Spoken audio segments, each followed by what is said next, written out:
우리가 지난 시간에 혹시 나누었던 말씀을 기억하십니까? 교만이라는 제목으로 나누었습니다. 그리고 오늘은 질투, 다음 시간은 분노, 즉 감정 시리즈, 우리의 마음에 대해서 계속해서 함께 나누고자 합니다. 여러분, 오늘 제목은 나를 무너뜨리는 질투라는 제목입니다.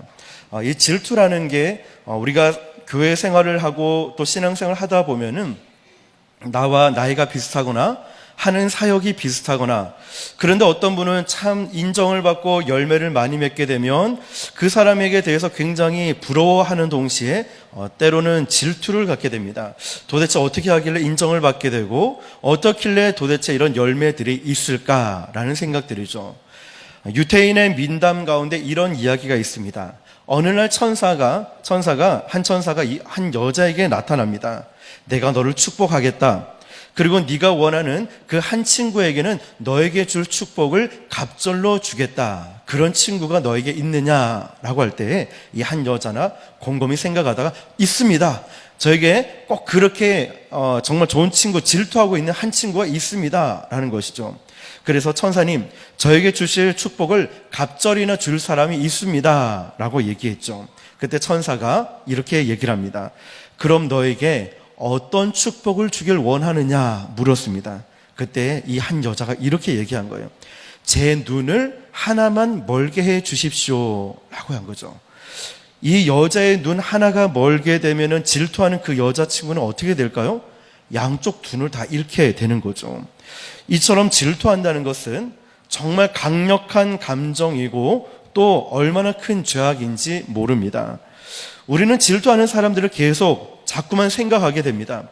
도대체 뭘 그렇게 잘났길래 이런 복을 받고, 도대체 어떻게 했길래 이런 열매들이 있고, 나와 자꾸만 비교를 하게 되죠. 질투하는 그 사람을 생각하는 순간에 질투라는 감정의 그런 깊은 늪 속에 빠지게 됩니다. 오늘 본문 말씀을 한번 잘 보십시오. 다윗이 블레셋의 적장이었던 골리앗을 멋지게 쓰러뜨리고 개선 장군이 되어서 나라로 들어오고 있습니다. 이 개선의 퍼레이드에서 여인들이 나와서 막 환영을 하는 거예요. 승리했다고. 그런데 이런 노래를 부르면서 환영을 합니다. 7절 보니까 사울이 죽인 자는 천천히요, 다윗이 죽은 자는 만만히요. 여러분, 이게 바로 문제의 발단이 되었습니다. 비극의 시작이 되었습니다. 지금 그들의 왕은 누굽니까? 사울이죠. 그런데 사울이 죽인 자는, 왕이 죽은 자는 천천히요, 다윗이 죽은 자는 만만히요, 이렇게 외치니까 사울의 입장, 왕의 입장에서는 어떻게 했습니까? 굉장히 마음이 불쾌하고 안 좋았을 겁니다. 8절을 보니까 사울이 그 말에 불쾌하여 심히 노하여 이르되 다윗에게는 만만을 돌리고 내게는 천천만 돌리니 그가 더 얻을 것이 나라 말고 무엇이냐 하고, 지금 이 말 뜻은 뭐냐면 다윗이 앞으로 왕의 보좌를 노리지 않겠느냐, 지금 질투하는 거죠. 화가 나서. 그런데 여러분, 이때부터 사울의 인생이 변합니다.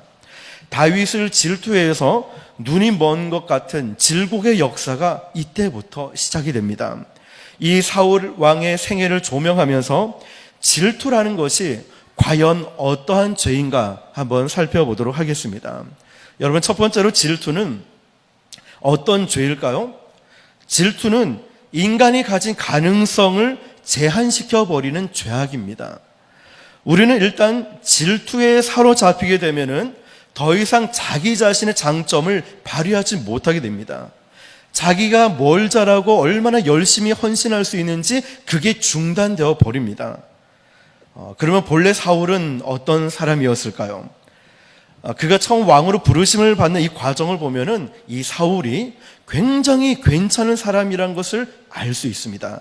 사무엘상 9장 2절을 보니까요, 기세에게 아들이 있으니 그의 이름은 사울이요 준수한 소년이라. 이스라엘 자손 중에 그보다 더 준수한 자가 없고 키는 모든 백성보다 어깨 위만큼 더 컸더라.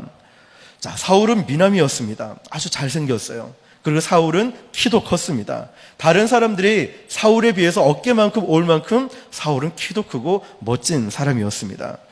그리고 사무엘상 9장을 계속 읽어보면은 사울의 아버지가 암나귀를 잃어버린 사건이 나오는데, 그래서 사울이 나가서 잃어버린 그 암나귀를 찾아다니다가 하나님의 사람을 만났습니다. 주의 종을 만났어요.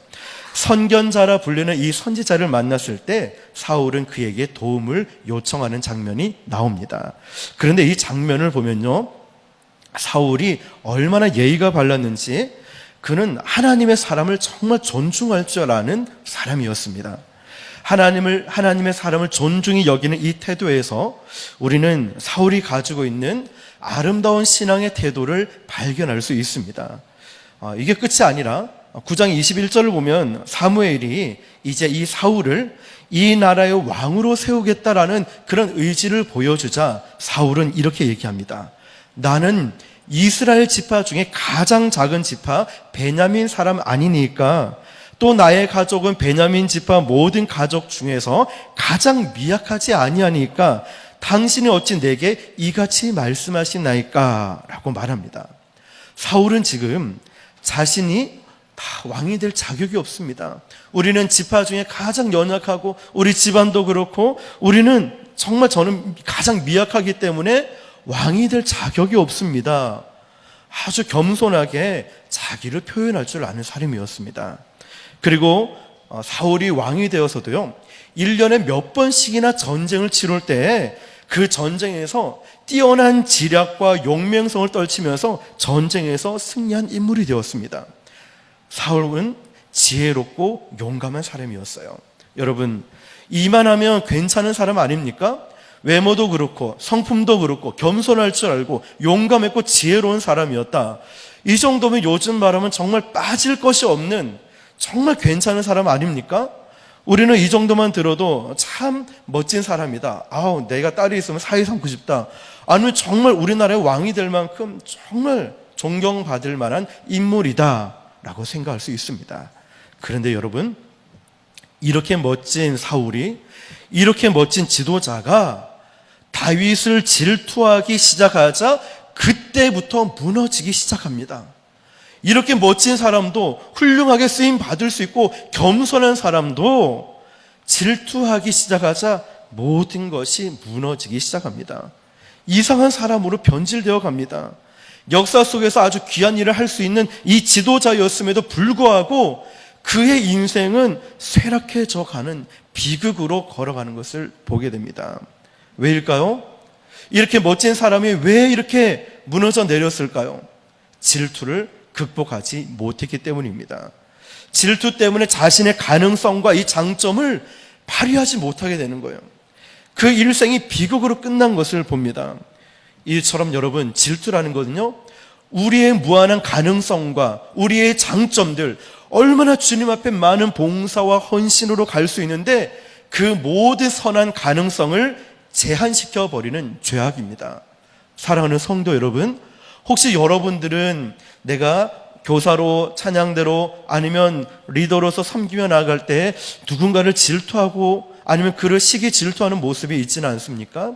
결국 이 질투는 내가 주님 앞에 나아갈 수 없게 만들고 할 수 있는 가능성들을 다 제한시켜 버립니다.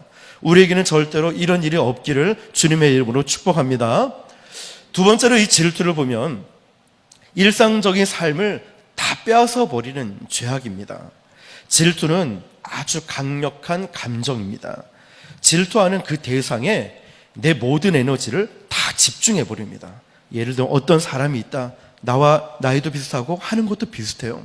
이분을 질투하게 되면 이 사람에게 내 모든 시선과 마음이 다 거기에 꽂혀 있는 겁니다. 그리고 주야로 하나님 말씀을 묵상하는 게 아니라 그 사람만 묵상하는 거예요. 일어나도 묵상하고 밤에 자다가 벌떡 일어나도 그 사람을 자꾸만 생각합니다. 질투가 가져오는 이 시기, 미움, 증오, 이 감정에서 헤어나오지 못하게 됩니다. 그러니까 결국 어떻게 되겠습니까? 내 삶이 마비가 되어버립니다. 영화나 드라마에서 보지 않습니까? 질투의 화신, 질투에서 가정이 마비되고 인생이 마비되고 직장 생활이 마비되고 결국 복수심에 불타오르서 결국 나도 무너지고 그 사람도 무너지는 그런 일들을 보지 않습니까? 그 전형적인 모델이 바로 사울 왕입니다. 오늘 보면 9절을 보니까 그날 후로 사울이 다윗을 주목하여 보더라 말씀합니다. 그런데 여기서 우리가 보고 있는 성경에서 빠져있는 아주 중요한 단어가 있습니다. 제가 원문 그대로를 한번 읽어보겠습니다. 원문에는 그날 후로 사울이 다윗을 질투하는 눈으로 주목하였더라. 이 말씀을 그대로 직역해서 번역을 하면은 그날 후로 사울이 다윗을 질투하는 눈으로 주목하였더라 기록하고 있습니다. 사울은 또 다윗을 질투하는 눈으로 한 번만 질투하고 딱 끝, 이게 아니라 그날 이후부터 계속해서 질투하며 주목했다는 것입니다.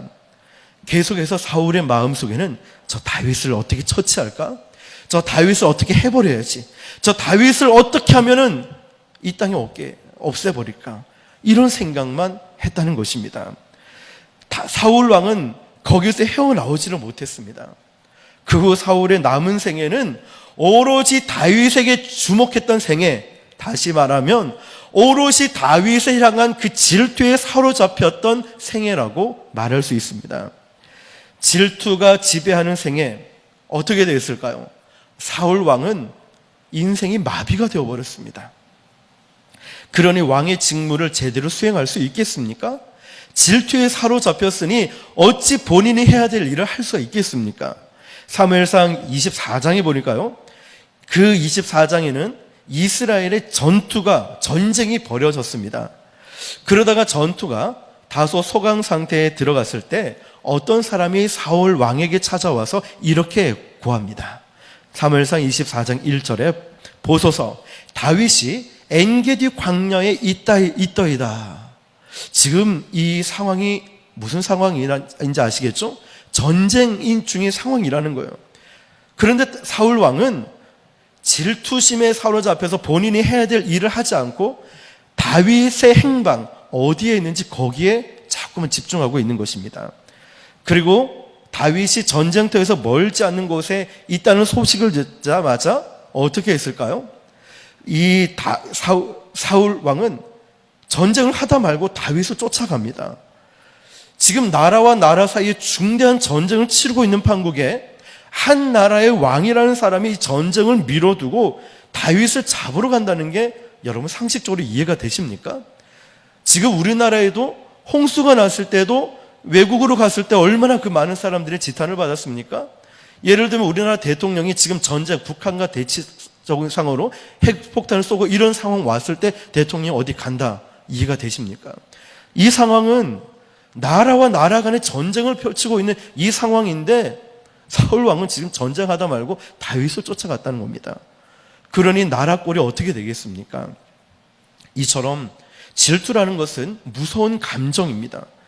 질투라는 것은 우리로 하여금 질투하는 대상 외에 아무것도 집중하지 못하게 만듭니다. 우리가 어렸을 때 읽었던 동화 가운데 잘 알고 있는 백설공주 이야기가 있습니다. 백설공주는 어머니가 일찍이 죽고 계모가 왕궁에 들어오게 됩니다.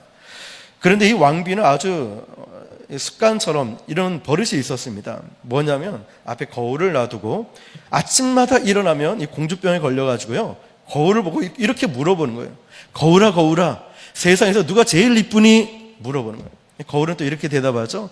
세상에서 왕비님이 제일 예쁩니다. 대답을 해주는 거예요. 아침마다 그렇게 흐뭇하고 기분 좋게 시작을 했죠. 그런데 백설공주가 어느덧 시간이 흘러서 아름다운 여인으로 성숙해 가고 있을 때 여전히 변함없이 이 계모는 아침에 일어나서 거울아 이렇게 물어보는 거예요. 거울아 거울아, 이 세상에서 누가 제일 예쁘니? 질리지도 않을까요? 계속 물어보는 거예요. 똑같은 말을 듣다가 이날은 다른 얘기를 들었어요. 왕비님도 참 예쁘지만 그 왕비님 말고 왕비님보다 더 예쁜 사람이 있습니다. 그분은 백설공주입니다. 띠리리. 이제 큰일 난 거예요. 얘기를 듣는 순간에 이 계모는 질투심에 불타오르기 시작하는 거예요. 막 불꽃이 막 일어나기 시작하는 거죠. 어떻게 했을까요? 백설공주를 없애기 위해서 온갖 추악한 짓을 서슴지 않고 있는 거예요. 아니, 우리가 상식적으로 볼 때 백설공주의 그 계모는 세월이 그만큼 흘렀으면 나이도 많이 들었으면은 그냥 그 아줌마 세대에 좀 맞춰가지고 하면 되는데 아가씨랑 비교하니까 얼마나 그게 차이가 많이 나겠습니까? 이렇게 해서 왕비는 결국 몰락했다는 이야기가 있습니다. 여러분, 질투는 이처럼 우리의 일상적인 삶, 정상적인 모든 생활들을 다 빼앗아 갑니다. 여러분, 그렇게 무서운 죄악입니다. 우리의 자신을 완전히 파괴시키는 죄악입니다. 다윗을 질투했던 사울 왕의 최후가 어떻게 되었습니까? 사울 왕은 점점점 능력을 잃어갔습니다. 무기력해지고 무능력해지고 지혜 없는 왕으로 전락해 갑니다. 그는 마침내 전쟁에서 패배당하고 모욕감과 수치감에 그냥 그 신하의 칼에 엎드려서 자결하는 비극적인 최후를 맞이하게 됩니다. 여러분, 그러면 이 질투라는 것은 단순히 심리적인 감정이 아니라는 것을 우리는 깨달아야 됩니다. 질투 배후에는 뭔가가 있습니다. 바로 질투의 영이라는 거죠. 성경은 그것을 악령이라고 말합니다. 질투하는 사람들은 자신들이 사탄의 도구로 쓰임받고 있다는 것을 알아야 됩니다. 본문 10절 말씀을 보니까요, 이튿날 하나님께서 부리는 악령이 사울에게 힘있게 내림에 그가 집안에서 정신없이 떠들어대므로 다윗이 평일과 같이 손으로 수금을 타는데 그때 사울의 손에 창이 있는지라. 하나님이 부르시는 악령이 사울에게 내렸다고 말씀합니다. 어떤 사람은 이 말씀을 보고 하나님이 부리시는 악령이라는 말에서 어떻게 하나님의 악령을 거느립니까? 라는 궁금증을 갖기도 합니다. 그러나 그 악령도 하나님의 주권에서 벗어나지 못합니다. 이 악령이 사울에게 내려서 다윗을 질투하게 만들고 사울은 오로지 다윗을 죽이려고 하는 그런 비참한 인생을 살아가는 것을 봅니다. 여러분, 질투라는 것은 이처럼 인간 사회에서 평범한 사건이 아닙니다. 질투의 배후에는 질투의 영이 있고 악령이 있다는 것을 알아야 됩니다. 질투의 영은 곧 악한 영입니다. 이 악한 영은 우리가 기억해야 될 것이 궁극적으로 질투하고 있는 저 사람을 무너뜨리는 게 아니라 바로 질투하고 있는 나 자신을 파괴시켜 버립니다. 기억하십시오. 질투하고 내가 저 사람을 정말 질투하고 좀 잘 못했으면 좋겠다. 저 사람이 안 됐으면 좋겠다. 실수했으면 좋겠다. 이런 마음들이 있지만 알고 보면 그게 아니라 내 자신을 무너뜨리는 거예요. 내가 얼마든지 할 수 있는 이 가능성, 잠재력, 장점들 아무것도 못하게 만들고요. 내 삶이 질투라는 것 때문에 마비가 되어서 주의 일뿐만 아니라 가정, 내 생활도 엉망이 되어버린다는 겁니다. 여러분, 이 사실을 우리는 절대로 잊지 말아야 됩니다. 인생길을 걸어갈 때 우리는 하나님께서 원하시는 모습으로만 걸어가면 됩니다. 그런데 질투는요, 자꾸만 다른 사람과 비교하게 만듭니다. 이 사람과 비교하게 만들고 저 교회와 저 가정과 자꾸만 비교해서 부족한 내 자신을 보게 만들어요. 비교해서 자꾸만 하지 못하게 만든다는 거죠. 하나님은 우리가 각자 인생을 똑같이 만드신 게 아니라 70억이 넘는 그런 수많은 사람들이 있지만 똑같은 사람이 없는 것처럼 신기하게 다를 정도로 하나님은 다 다르게 독특한 작품으로 만드셨습니다. 그러므로 나는 다른 누군가가 아니라 그냥 내 자신이면 됩니다. 하나님은 저와 여러분을 있는 모습 그대로를 사랑하시고 있는 모습에서 순종하길 바라시고 믿음으로 끝까지 사명 감당하길 원하십니다. 그러나 마귀는 어떻습니까? 자꾸만 비교하게 만들고 질투하게 만들면서 주의 일을 못하게 만듭니다. 꼭 탁월하게 1등을 해야지만 하나님이 쓰시는 것이 아니라 꼭 1등을 해야지만 위대한 인생을 사는 것도 아니라 하나님은 2등도 쓰시고 3등도 쓰십니다. 때로는 꼴등도 쓰셔서 1등하는 그런 똑똑한 사람들을 깜짝 놀라게 만들기도 하시고요. 때로는 미련한 자를 지혜롭게 하셔서 지혜로운 자들을 놀랍게 만들기도 하십니다. 최고가 되어야 가장 위대한 인생을 사는 것처럼 착각하는 것은 바로 그 마음은 사탄이 주는 겁니다. 하나님은 그와 상관없이 우리의 순종과 우리의 믿음을 통하여서 우리의 그 중심을 보시고 귀하게 사용해 주심을 믿으시길 바랍니다. 우리는 작품입니다. 여러분, 그 모습 그대로, 있는 모습 그대로 주님께 나아가는 것이고 쓰임받는 것입니다. 연약하면 연약한 대로, 많으면 많은 대로, 힘이 있으면 있는 대로, 부족하면 부족한 대로 주님께 믿음으로 가는 겁니다. 마귀는 어떻게 합니까? 자꾸 비교하게 만들죠. 비교하게 만든다는 거예요. 다른 사람들 쳐다볼 필요가 없습니다. 자꾸만 쳐다보면 질투의 영에서 우리는 자유로울 수가 없습니다. 자, 그렇다면 여러분, 이 질투의 영을 극복하려면 어떻게 해야 할까요? 질투, 가정과 자꾸 비교하게 되고, 직장과 비교하게 되고, 학교를 비교하게 되고, 외모를 비교하게 되고, 좋은 사람들을 자꾸 비교하다 보니까 자존감이 떨어지고 낙심과 절망하게 되고 의욕도 잃어가시는데, 그렇다면 우리 보이는 것들의 여러 시선들이 있는데 어떻게 이 모든 질투들을 극복하며 살아갈 수 있을까요? 그것은 바로 이웃을 축복하는 자가 되는 것입니다. 이웃을 칭찬하는 자가 되는 것입니다. 저는 질투의 반대 개념을 칭찬, 축복이라고 생각합니다. 나는 절대 질투하지 않겠다라고 말하는 이런 결심만 가지고 되는 것이 아닙니다. 적극적으로 이웃을 칭찬하고 서로 축복하는 사람이 되는 것입니다. 사역을 하다 보면 가끔씩 이런 질문을 받습니다. 목사님, 저 사람은 너무너무 싫고 미운데 어떻게 해야 됩니까? 이 감정 주체가 안 되고 절제가 안 됩니다. 뭐라고 얘기해야 될까요? 여러분 같으면 저 사람이 미우면 밉다고 그냥 그렇게 놔둘까요? 어떻게 상담을 하시겠습니까? 저는 그분들에게 사랑하라고 얘기합니다. 사랑하는 것만이 내가 살 길이고 사랑하는 것만이 그 미움을 덮을 수 있습니다. 사랑은 모든 허물을 덮는다고 했습니다. 사랑으로 덮는 거예요. 밉고 보기 싫고 짜증이 날 수 있어요. 그럴 때마다 어떻게 하냐면 그를 사랑하는 거죠. 허다한 허물을 덮을 수 있는 사랑이죠. 그런데 문제가 뭘까요? 문제는 내가 그렇게 하기 싫다는 게 문제라는 것입니다. 여러분, 저는 오늘 본문 말씀을 보면서 사도행전 18장을 읽을 때마다 마음속으로 계속 떠오르는 질문 두 가지가 있습니다.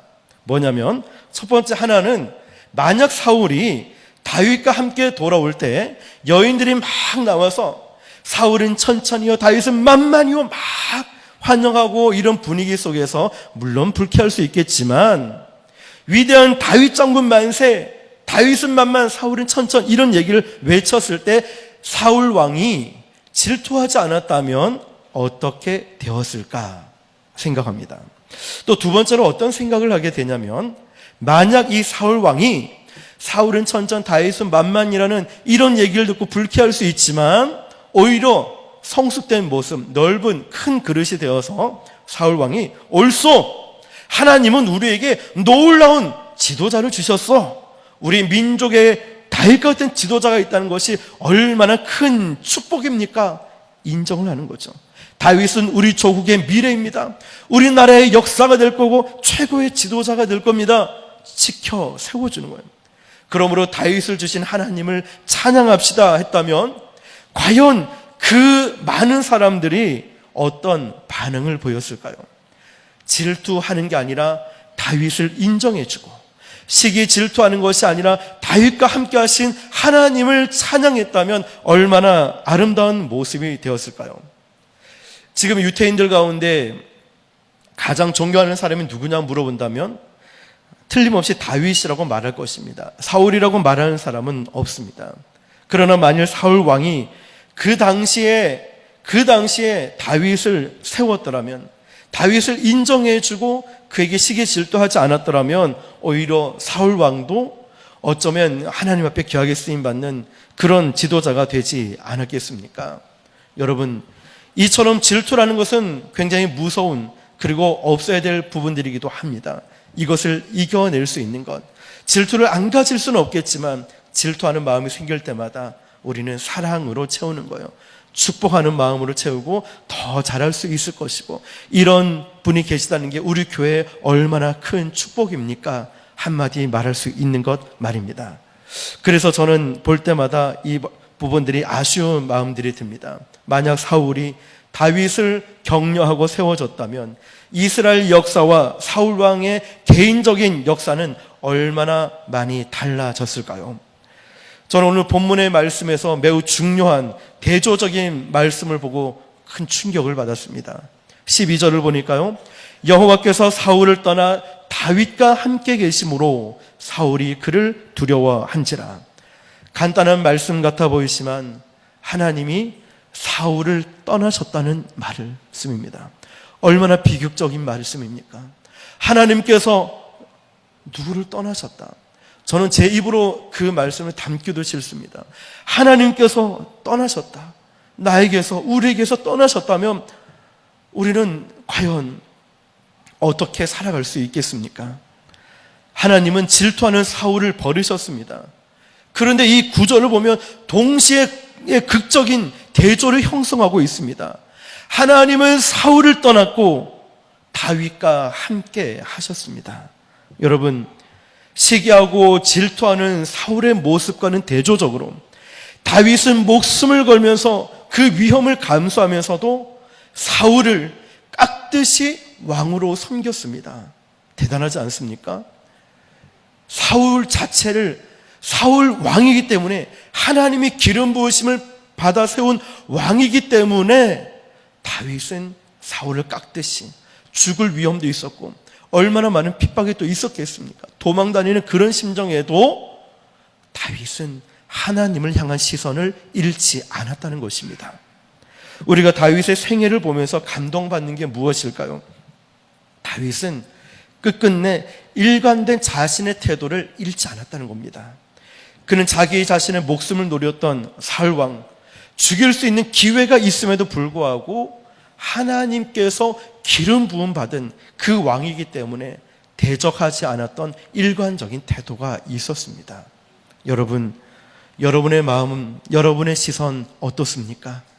하나님의 뜻이 있기 때문에 존경하고, 하나님이 세우셨기 때문에 존경하고, 하나님의 시선이 머물기 때문에 내가 변함없이 사랑하는 일관성 말입니다.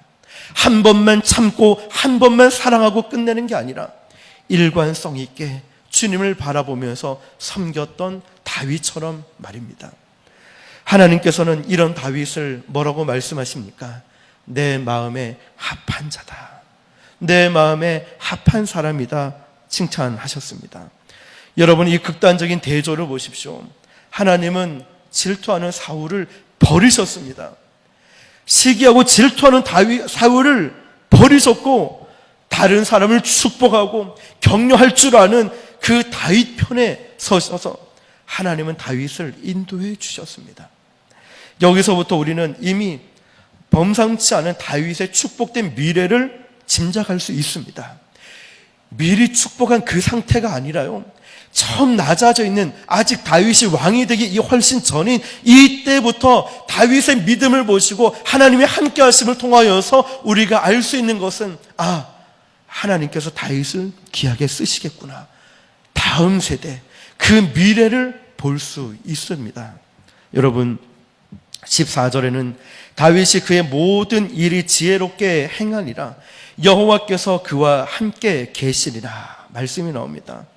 다윗은요, 핍박을 받으면서 그러면서도 지혜롭게 행동했고요, 다윗은 자기 혈기를 부릴 수 있고 사울 왕을 죽일 수도 있었지만 하나님이 함께 하심을 믿고 있었고, 하나님이 함께 하셨기 때문에 그는 이 모든 것을 지혜롭게 행했습니다. 사랑하는 성도 여러분, 예수님의 생애도 이와 같습니다.